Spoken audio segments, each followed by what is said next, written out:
నీకు మోక్షం దొరకాలా అంటే వినా దైన్యేన జీవనం మరణాంతే తవ సాయుజ్యం దేహిమే పార్వతీపతే.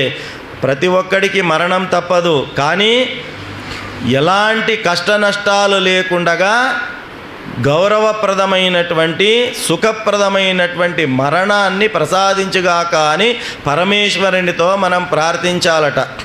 ఎవడో పక్కలునోడు చూ అని తీ అని ఉమ్మి నీ నుంచి సాలైంది నీ బతికింత అట్లా అని ఇట్లా అని ఈ బయట వీధిలో కుక్కలకు అన్నం ఇసిరినట్టు ఇంట్లో ఉన్నోళ్ళ మీద కోపం అయికుంటూ కుక్కకి ఇసిరినట్లు అన్నం ఇసురుకుంటూ ముఖం మీద నానా మాటలు అనుకుంటూ అట్లా తిని అట్లా ఆ కూడు తిని ఈ శరీరాన్ని కాపాడుకోవడం కన్నా గౌరవప్రదమైన మరణము నాకు లభించుగాక అని పరమాత్మని వేడుకోవాలట.